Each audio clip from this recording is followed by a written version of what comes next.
Anak saya dah 2 tahun tapi masih lagi tidak dapat bertutur dengan baik dan bercakap dengan baik, even satu patah perkataan saja.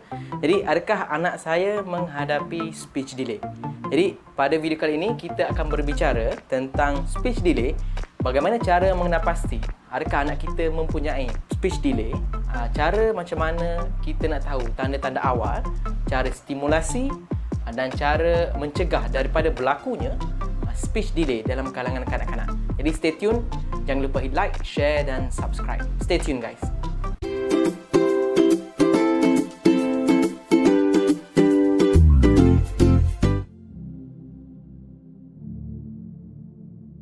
Speech delay dilihat sebagai suatu yang lama kelamaan makin berleluasa dan makin menjadi-jadi dalam kalangan kanak-kanak.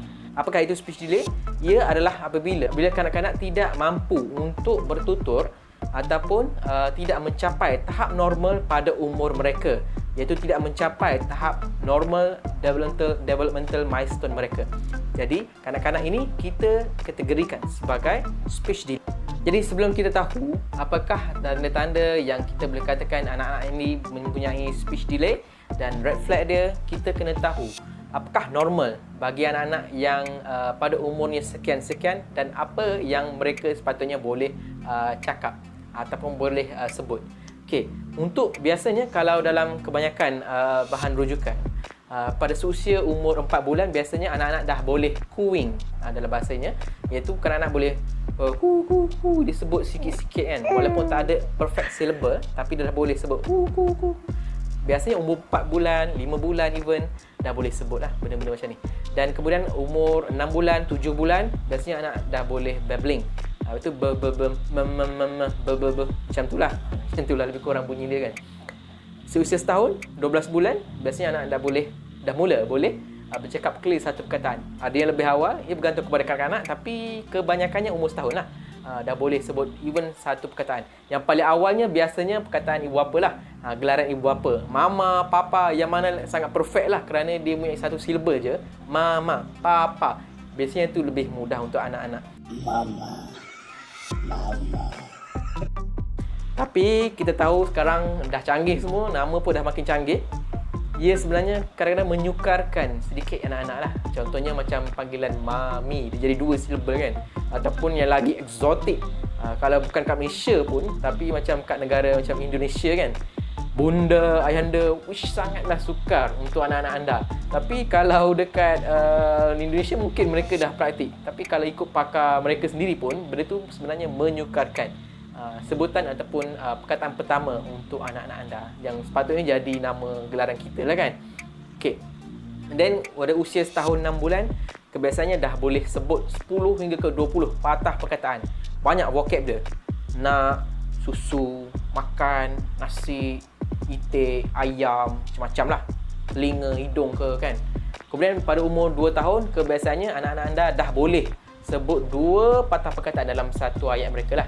Nak makan, nak susu, 2 patah. Okay.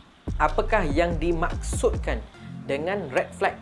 Itu red flag ni adalah tanda amaran, tanda bahaya pada kanak-kanak, yang mana kemungkinan dia mempunyai pembesaran ataupun percakapan yang terbantut. Yang ni perlu dibuat rujukan dan pemerhatian sama ada pegawai perubatan, kanak-kanak yang terlatih ataupun pakar. Jadi red flag yang ada pada kanak-kanak melalui percakapan adalah, yang pertama, sekiranya anak-anak anda masih tidak mampu menyebut satu perkataan pun pada seusia setahun 6 bulan. Kalau sebelum tu masih lagi tak apa, walaupun dah perlu ada intervention, tapi pada landmark dia 1 tahun 6 bulan. Kalau dah tak boleh even satu patah perkataan pun, perlu mendapat rujukan dan nasihat doktor-doktor lah. Nombor 2, pada usia 2 tahun, anak-anak anda seharusnya dan harus boleh menyebut 2 patah perkataan. Maknanya nak makan, nak susu, perlu dah boleh sebut. Kalau waktu umur tu dah masih lagi tak boleh nak sebut, perlu ada rujukan juga. Okay? Bagaimana cara kita nak cegah kanak-kanak yang mempunyai speech delay?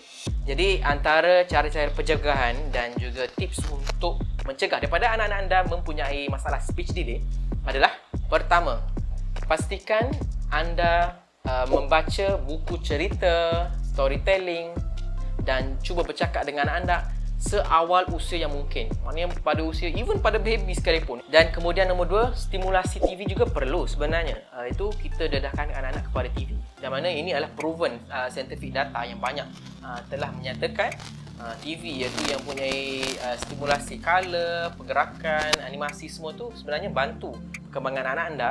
Tapi pastikan diberi pada waktu dan masa tempoh yang moderate lah. Sebabnya kita tak nak perkara yang berlaku sekarang iaitu ketagihan pada gadget, yang mana sepatutnya membantu anak-anak tapi sebenarnya menyebabkan kanak-kanak lebih tidak bercakap dan kanak-kanak tidak dibantu dengan baik lah. Nombor 3, kalau nak ajar setengah vocab, pastikan anda ulang-ulang, sebut banyak kali kan. Kalau nak cakap, nak ajar benda ni adalah air, cakap kata air, ulang banyak kali supaya dia faham, supaya dia nampak, dia dengar dan lihat pergerakan bibir kita.